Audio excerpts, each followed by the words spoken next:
Televisa presenta.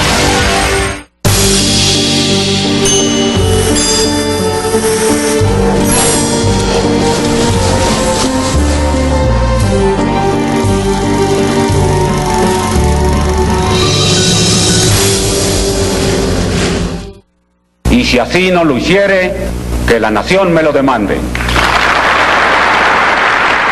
En 1964, Gustavo Díaz Ordaz llegaba a la presidencia de la República más convencido que nunca de que el desorden abre las puertas a la anarquía o a la dictadura.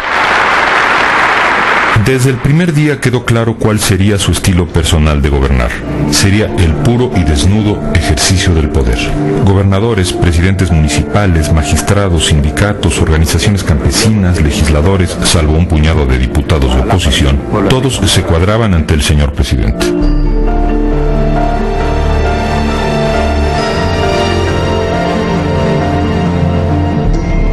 A mediados de 1966, el Diario de México publicó dos fotografías, una con un retrato de Díaz Ordaz y otra de dos monos. Por error tipográfico, los pies de foto aparecieron cambiados. En la primera, el pie de foto decía: "Se enriquece el zoológico". Tiempo después, el periódico fue cerrado, según los editores, por orden presidencial. En 1965, el Fondo de Cultura Económica publicó el libro Los hijos de Sánchez, del antropólogo estadounidense Oscar Lewis. La obra describe las penurias de una familia pobre y numerosa de la colonia Morelos, en la Ciudad de México. El presidente la consideró denigrante e indignado le pidió la renuncia al director de la editorial, Arnaldo Orfila Reynal, de origen argentino, y quien había publicado a Octavio Paz, Juan Rulfo, Juan José Arreola y otros destacados escritores mexicanos. El régimen de mano dura de Díaz Ordaz iba a contracorriente de la ola de rebeldía juvenil que recorría el mundo en la década de los 60. Había una rebeldía, pero una rebeldía con causa. Queríamos un poco romper, ¿no? Revolucionar lo establecido, ese símbolo de autoridad de los padres, ese no darle importancia al adolescente porque era un bicho raro. Los jóvenes comienzan una rebelión bastante intuitiva, bastante poco orientada políticamente, en todos sentidos, incluyendo obviamente el aspecto erótico de la vida, que no nada más es sexual. ¿Tienes novia? Yo sí. ¿Tienes relaciones sexuales con tu novia? Pues pocas veces. ¿Utiliza las píldoras? No, hay otros medios. Los jóvenes adoptaban el rock como su música y se sumaban a la liberación sexual.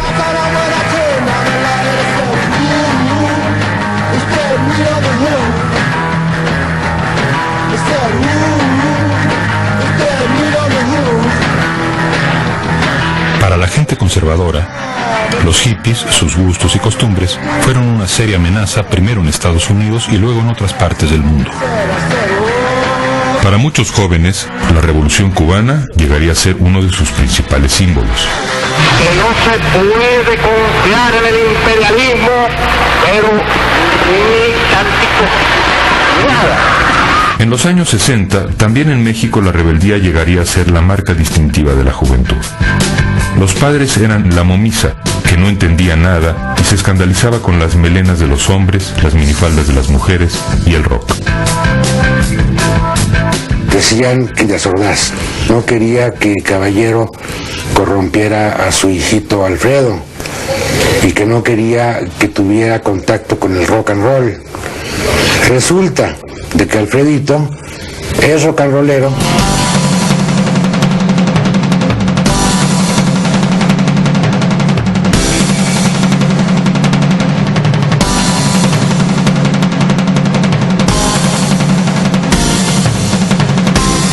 Amante e intérprete de la música tradicional mexicana, Díaz Ordaz ejerció el poder en la más rebelde y libertaria de las décadas.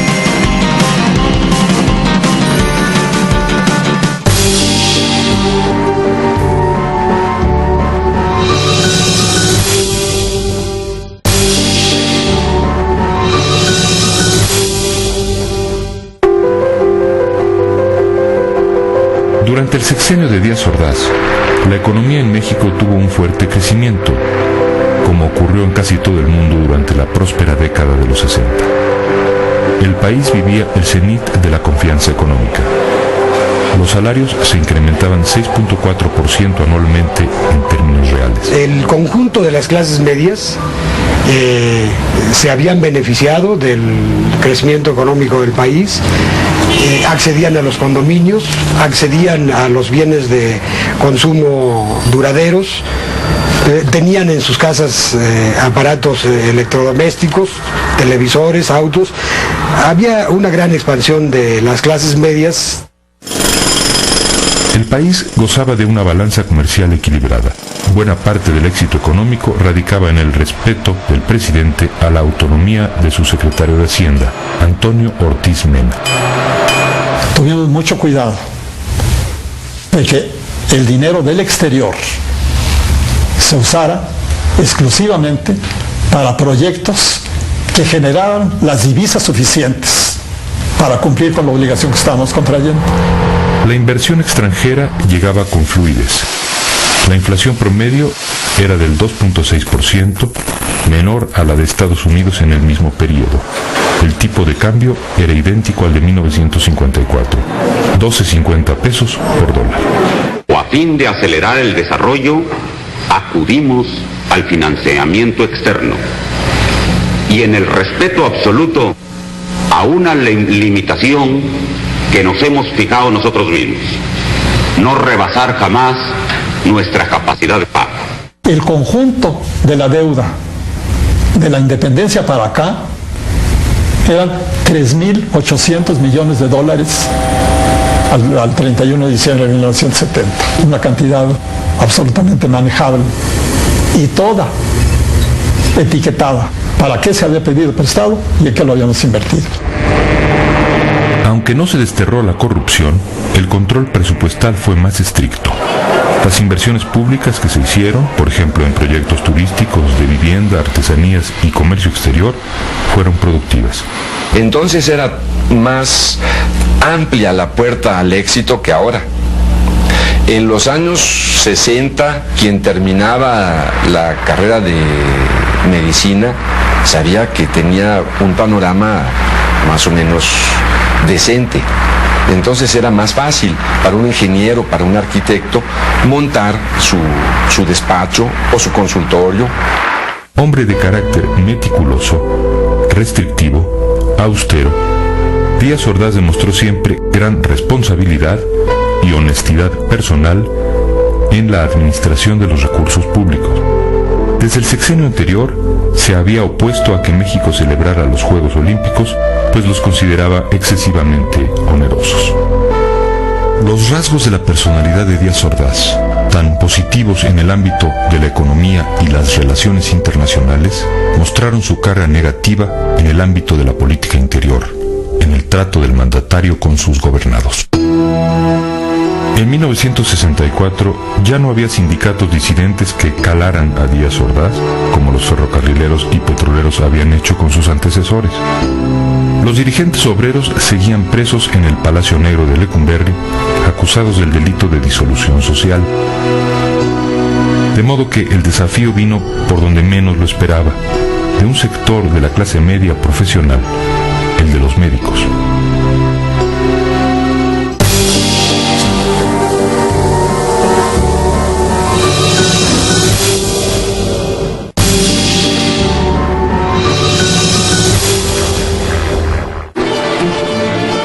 En 1964, el personal médico de la Secretaría de Salubridad y el ISSSTE trabajaba en condiciones difíciles y con sueldos magros. Para colmo, en noviembre ocurrió el rumor de que no les pagarían el aguinaldo de ese fin de año. 200 médicos internos y residentes del Hospital 20 de Noviembre de la Ciudad de México decidieron amagar con una huelga si sus condiciones económicas y de trabajo no variaban. La saliente administración de López Mateos los destituyó. Se integró la Asociación Mexicana de Médicos Residentes e Internos, AMRI, que decretó un paro parcial y redactó un pliego con 5 peticiones que incluía la conversión de la beca en contrato de trabajo. 1.500 miembros de la AMRI marcharon pacíficamente hasta el Zócalo, demandando solución a sus peticiones. Díaz Ordaz condescendió a recibir a 15 doctores. Díaz Ordaz dijo que él no era juez de barandilla, que él era la última instancia en el país y que por lo tanto lo que teníamos que hacer es acudir a las instancias correspondientes a negociar nuestras solicitudes. Bueno, efectivamente el tono fue de regaño. La AMBRI mantiene la huelga. 46 hospitales del DF y los estados se suman al movimiento, en algunos casos por conciencia gremial. Después de muchas sesiones y discusión, decidimos entrar a la huelga por solidaridad. El 25 de diciembre, los médicos levantan el paro, pero ante el silencio del gobierno, la AMBRI inicia un segundo paro, este ya total. Díaz Ordaz decreta el cese masivo de los médicos residentes en huelga. Los doctores de base se solidarizan con la AMBRI y forman la Alianza de Médicos Mexicanos, que llegó a representar al 80% de los médicos del país. El primer acto de la alianza fue entrevistarse con Díaz Ordaz. Esta vez el presidente se mostró jovial y conciliador. No dio ninguna solución en ese momento, sí nos dijo que él estaba en el mejor ánimo de estudiar el problema y de darle una solución, dando a entender implícitamente que los ceses no iban a ser procedentes, siempre y cuando regresáramos. La alianza se inclina por levantar el paro, pero los residentes pugnan por mantenerlo. Finalmente, el movimiento médico acuerda terminar la huelga. El presidente otorga aumentos salariales para los residentes. Los médicos se dieron por bien servidos y parecía un final feliz.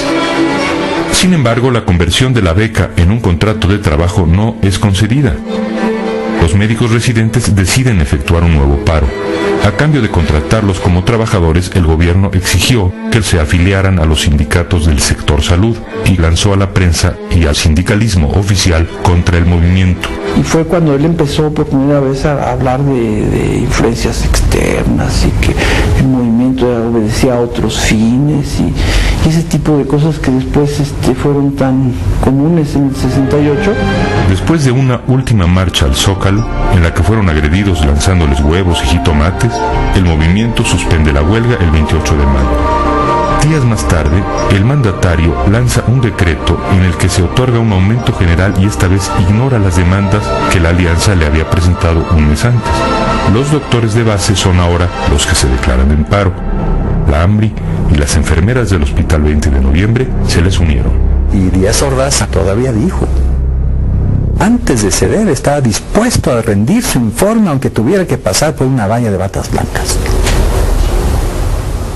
Era evidente que no iba a ceder. La confrontación era total. Días antes del primer informe presidencial del sexenio, un contingente de granaderos entró al Hospital 20 de Noviembre y desalojó a todo el personal. La atención médica de urgencia quedó a cargo de doctores militares. Cientos de médicos fueron despedidos y muchos de ellos no volvieron a trabajar en ninguna institución. Los que pudieron regresaron a sus puestos el 6 de septiembre de 1965. En menos de 12 meses, los médicos recibieron un curso intensivo de política a la mexicana. El movimiento médico del 64-65 es precursor del 68. Esta no fue la única lección de severidad que Díaz Ordaz daría durante su régimen.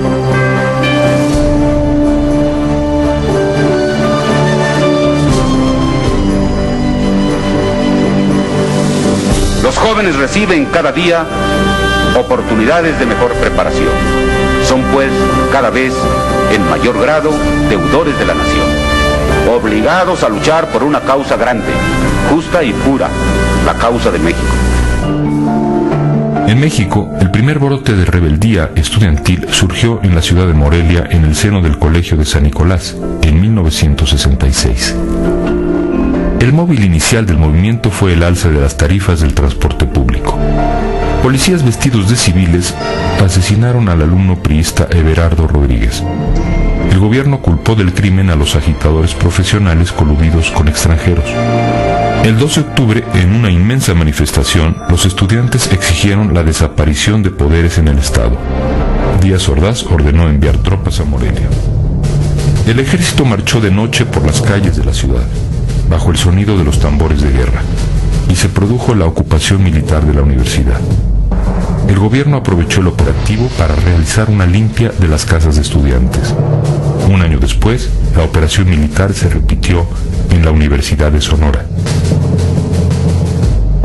En su informe presidencial de septiembre de 1966, Díaz Ordaz pronunciaría una clara advertencia contra los desafíos a la autoridad. Nadie, dijo, tiene fueros contra México.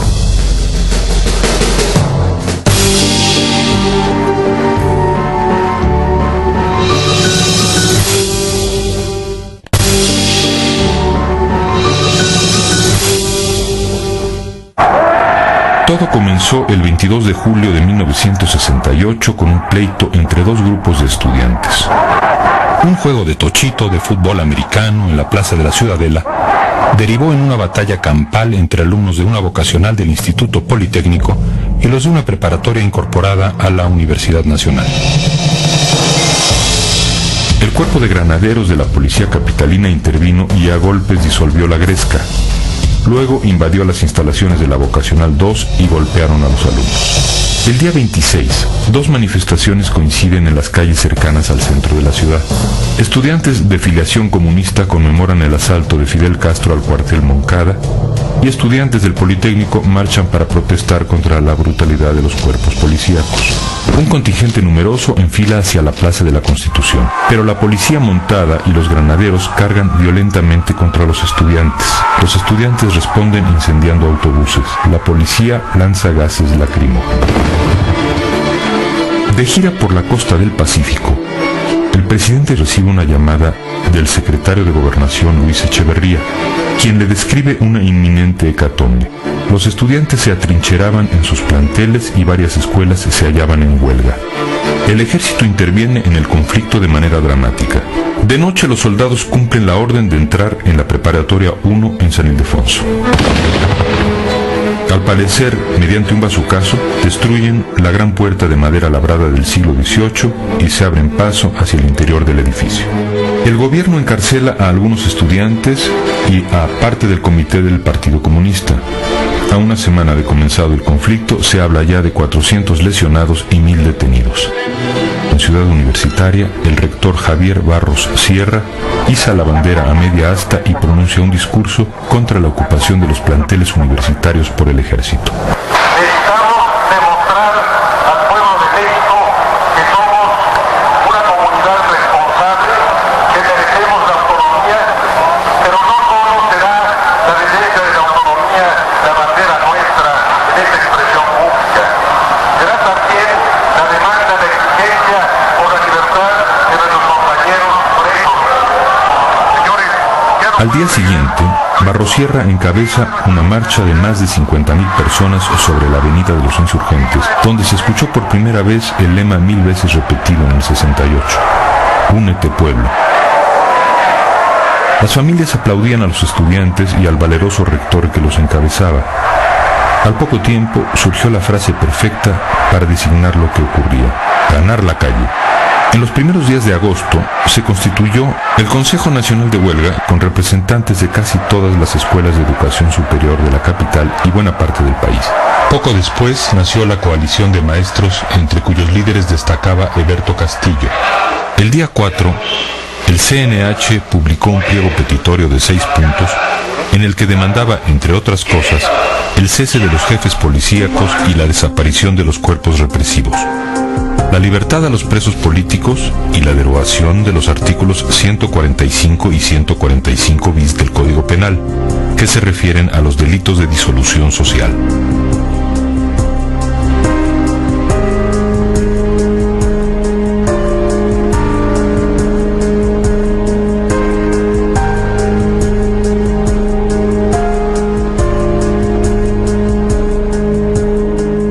El artículo 145 bis señala cuáles son los delitos de carácter político. Si se deroga, como se está solicitando, ningún delito tendrá carácter político. ¿Es eso lo que se demanda? Las demandas, las exigencias planteadas al gobierno eran demandas políticas generales que surgían del sentir de toda la población. El Consejo Nacional de Huelga llegó a tener cerca de 250 representantes de las escuelas y facultades. Había gente del PRI, gente democrática, gente que pensaba que el PRI debía tener otros fines. Había católicos, cristianos de todas las religiones y demás. Los líderes realizaban asambleas continuas con sus bases y llevaban las propuestas a las asambleas generales. Todas las resoluciones se sometían a voto. Para los que no tenían ideología alguna, que eran la gran mayoría, nuestros discursos sobreideologizados y pretendiendo buscar la línea marxista de la revolución eran inmediatamente callados a silbidos. Intuitivamente, los estudiantes fueron descubriendo y conquistando un terreno desconocido en México, el de una democracia directa. Había la palabra mágica que era concretito. No, que Lenin y que Trotsky, no, concretito, ¿qué con el mitin de mañana? Las brigadas fueron el eje, fueron el nervio del movimiento. Su función era recolectar dinero, además de ir a explicarle al pueblo a dónde, pues en los mercados, en los cafés, en las cantinas, en los edificios burocráticos, donde se pudiera.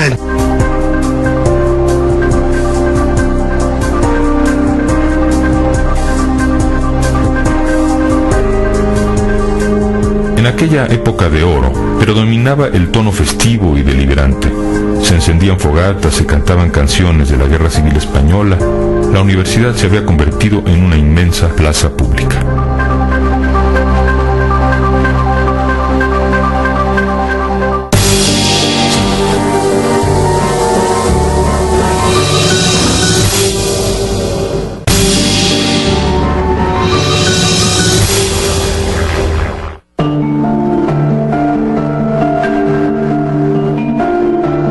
El 22 de agosto, los diarios de la capital informaban sobre la entrada del ejército ruso al territorio checoslovaco.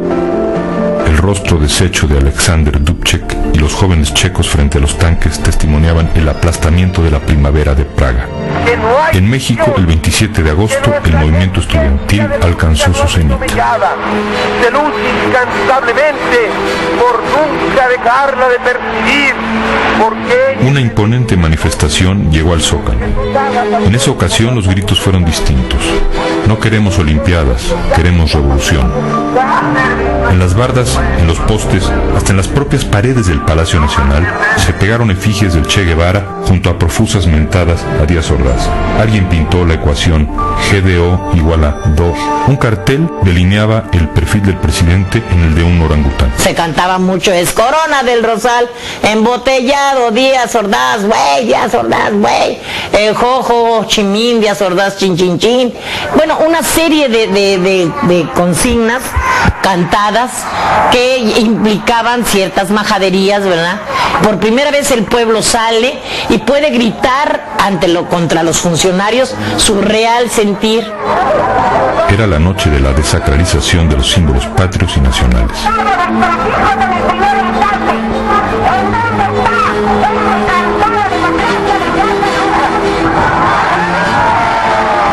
Agarra a Sócrates Amado Campos Lemos y toma el micrófono y le dice, ¿verdad, compañeros, que hemos triunfado? Sí, y ¿verdad que nos vamos a quedar aquí para esperar la respuesta el 1 de septiembre? Pues la gente, ¿verdad?, eufórica. Sí, que pero ¿cómo si nosotros no acordamos eso? Tú no puedes en un momento determinado, por más líder que seas, subirte, arrancarle el micrófono y decir, no es cierto, compañeros, no podemos quedarnos por esto y hacerles un análisis. No puedes. Entonces había que apechugar con esa propuesta estúpida y provocadora. Miles de estudiantes iniciaron un plantón con el propósito de permanecer en el Zócalo hasta el día del informe presidencial. En la madrugada del 28 de agosto, mediante un operativo relámpago que incluyó tanquetas, el ejército desalojó violentamente a los 3.000 manifestantes que hacían guardia frente al Palacio Nacional. Las puertas del Palacio Nacional de Gobierno se abren y de sus puertas, en vez de salir una respuesta, en vez de salir una solución, vemos tanques saliendo. El gobierno ya esperaba esto. Entran los tanques, entran al Zócalo, arrasan con lo que tienen. Los granaderos, agentes de tránsito, policías y propios del ejército que a bayoneta calada han sido los que han hecho todo esto. Agriden a todos, mujeres, hombres y niños, pisotean la Constitución, no hay libertad de palabras, no hay libertad, compañeros, de nada, no se fijan quiénes son, nada más se baja un hombre de un coche negro muy lujoso y da órdenes. Era el señor Mendiolea, lo cual asistía y decía, ataquen a aquellos, golpéenlos, hagan lo que quieran con ellos. No somos guerreros, somos estudiantes, estos somos unos estudiantes que el pueblo de México sepa que somos sus hijos, somos la juventud. Tú te ibas a esperar la respuesta de tu presidente, que al ver que estabas ahí, que eras joven, que eras estudiante, que eras idealista, te iba a dar una respuesta, te iba a dar una respuesta adecuada, porque tú no estabas pidiendo nada fuera de la razón, porque tú estabas luchando por algo en lo que creías y que te habían enseñado desde chico que era valioso.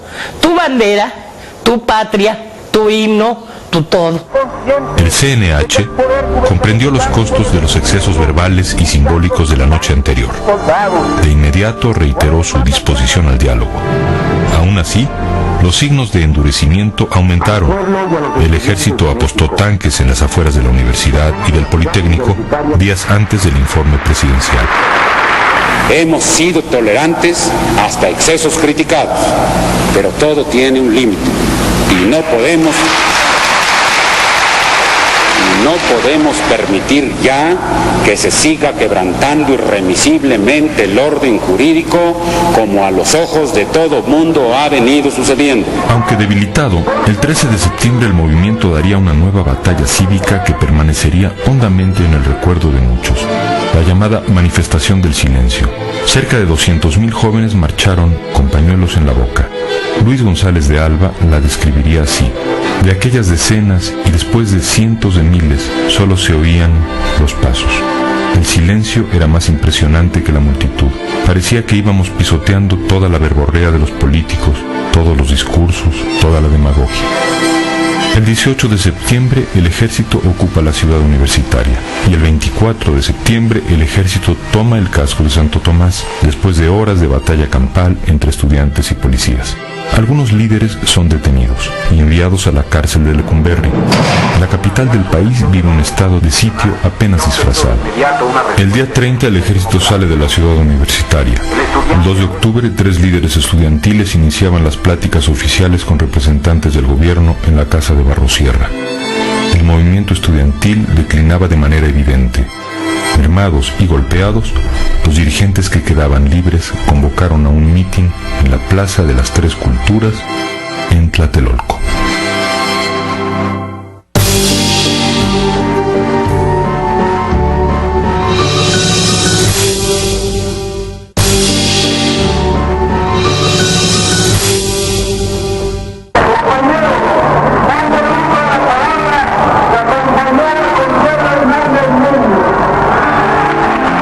El 2 de octubre se reunieron entre 5 y 10.000 personas en la Plaza de las Tres Culturas, un lugar cerrado con apenas 2 accesos, una verdadera trampa natural.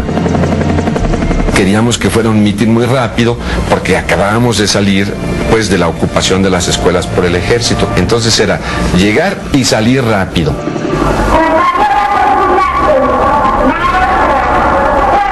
Había una orden del CNH a todos sus miembros de no estar allí. Nadie más que el que iba a hablar. Y estábamos todos.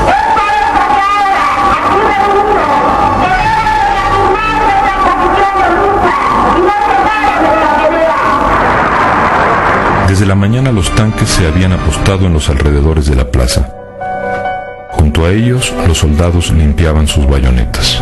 Me dijeron algunas personas que llegaban allí, oye Luis, hay gente muy rara, hay unos muy pelones y traen un guante o un pañuelo blanco en la mano izquierda.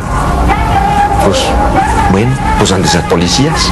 Se sabría después que se trataba del Batallón Olimpia, entrenado para la seguridad durante los Juegos Olímpicos, que rondaba el edificio Chihuahua donde se hallaban los oradores. Otros llegaban y decían, el ejército está en tal calle. Pues sí, en todo mitin, en toda manifestación, el ejército había estado vigilando a la distancia. No era nada extraordinario, está el ejército, pues sí. El ejército era comandado por el general José Hernández Toledo, el mismo que había encabezado la toma de la Universidad de Morelia en 1966, la irrupción en la Preparatoria 1 y la ocupación de la ciudad universitaria. Lo que yo no sabía era que eso era un cerco. Atrás del Chihuahua también había ejército que iba a avanzar bajo el edificio. Cuando un helicóptero empezó a volar por encima de la plaza, un helicóptero verde del ejército, volaba en círculos concéntricos. De pronto, los hombres del guante blanco subieron al tercer piso del edificio Chihuahua.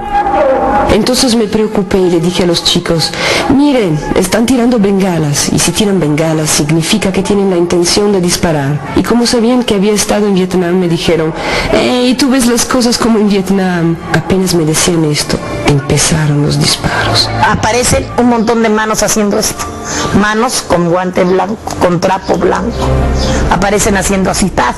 Y se empiezan a oír paz, paz, y la gente corre. Los hombres del guante blanco obligaron a los líderes a tirarse al suelo. Y desde el barandal del tercer piso empezaron a disparar hacia abajo al azar. Y entonces el helicóptero dice, y el chamaco queda en el pasto. Yo tengo la idea como si lo hubieran clavado así.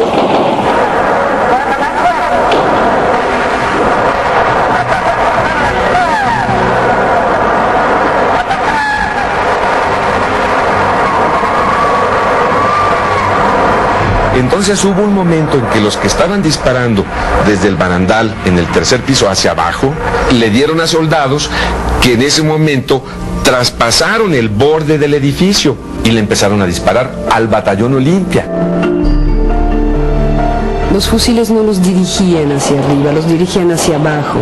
Vi cómo caía la gente, los jóvenes. La misión del ejército, señala Díaz Ordaz en sus memorias, era impedir que los alborotadores tomaran la Secretaría de Relaciones Exteriores, que se encuentra en el costado sur de la plaza. Los disparos venían de todas direcciones. Me sentí herida y gritaba que estaba herida, y mis gritos y los de los demás quedaban ahogados por las ráfagas de ametralladora. La matanza continuaba en la plaza.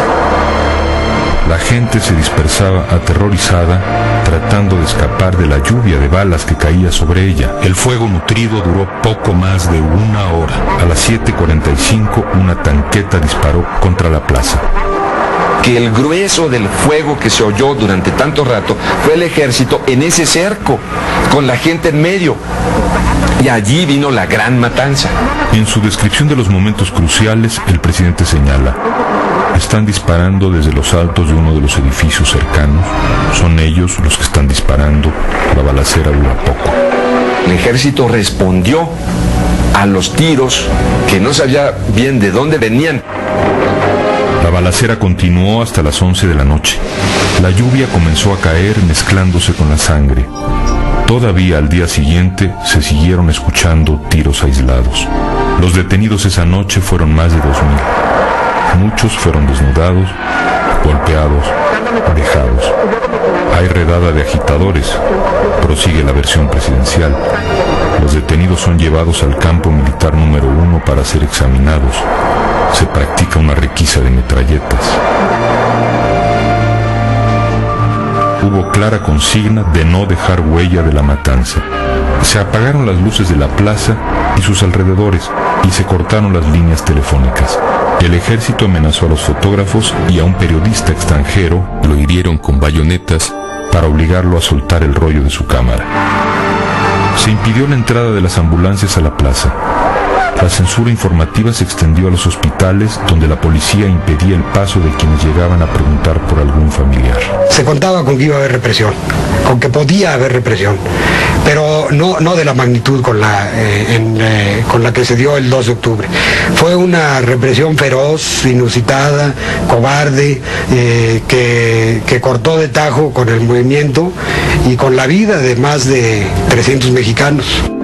Por fin habían ganado sus muertitos, escribió Díaz Ordaz. En su opinión, lo habían logrado asesinando a sus propios compañeros.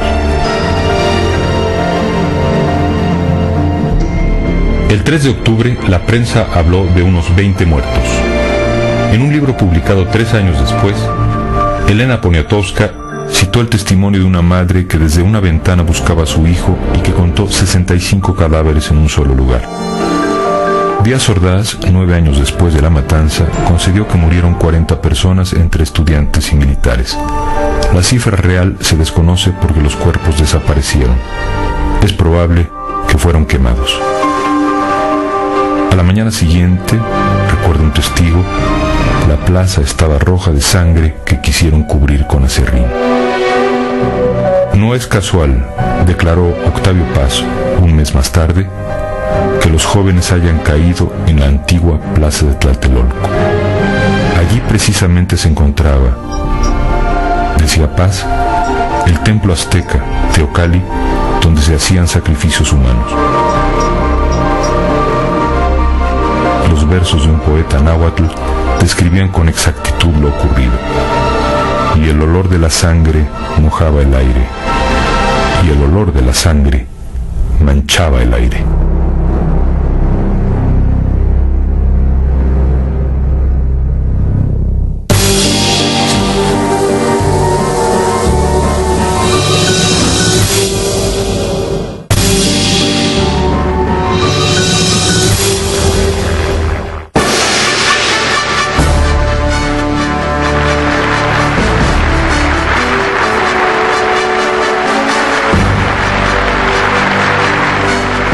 El 12 de octubre, 10 días después de la matanza, daban comienzo los Juegos Olímpicos bajo el emblema de la Paloma Blanca de la Paz. Minutos antes de que Díaz Ordaz los inaugurara, un grupo de asistentes al estadio de la ciudad universitaria hizo volar sobre el palco presidencial un gran papalote que representaba una paloma negra. Cuando Octavio Paz recibió la noticia de la matanza de Tlatelolco, renunció como embajador de México en la India. Lázaro Cárdenas no podía creer que los soldados de la revolución hubiesen usado sus armas contra los estudiantes. Un año después, al rendir su quinto informe de gobierno, Díaz Ordaz se refirió con detenimiento a los sucesos del 2 de octubre. Asumo íntegramente la responsabilidad personal, ética, social, jurídica, política e histórica por las decisiones del gobierno en relación con los sucesos del año pasado.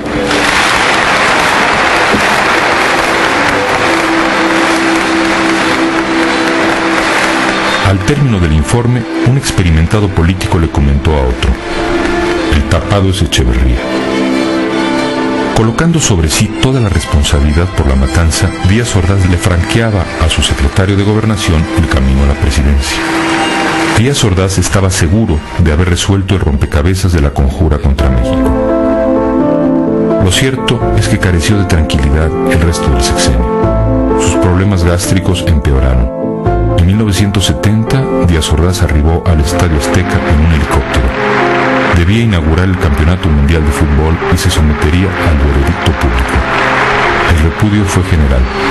Lo recibió un plebiscito de chiflidos e insultos.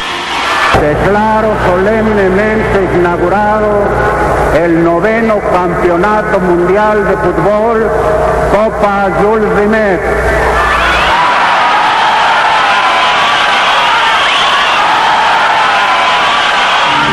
En 1977, Gustavo Díaz Ordaz fue nombrado embajador de México en España y se vio obligado a salir del aislamiento en que vivía.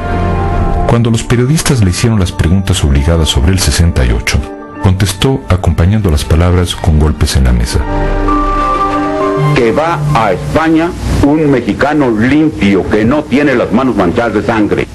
Pero de lo que estoy más orgulloso de esos 6 años es del año de 1968, porque me permitió servir y salvar al país. les guste o no les guste, con algo más que horas de trabajo burocrático, poniéndolo todo: vida, integridad física, horas, peligros, la vida de mi familia, mi honor, el paso de mi nombre a la historia. Todo se puso en la balanza. Afortunadamente salimos adelante. Y si no ha sido por eso, usted no tendría la oportunidad, muchachito, de estar aquí preguntando. No estoy de acuerdo con usted en que hay un país antes de Tlatelolco y otro país después de Tlatelolco. Para mí México es México antes y después de Tlatelolco. Ese es un incidente penoso en la vida de un pueblo.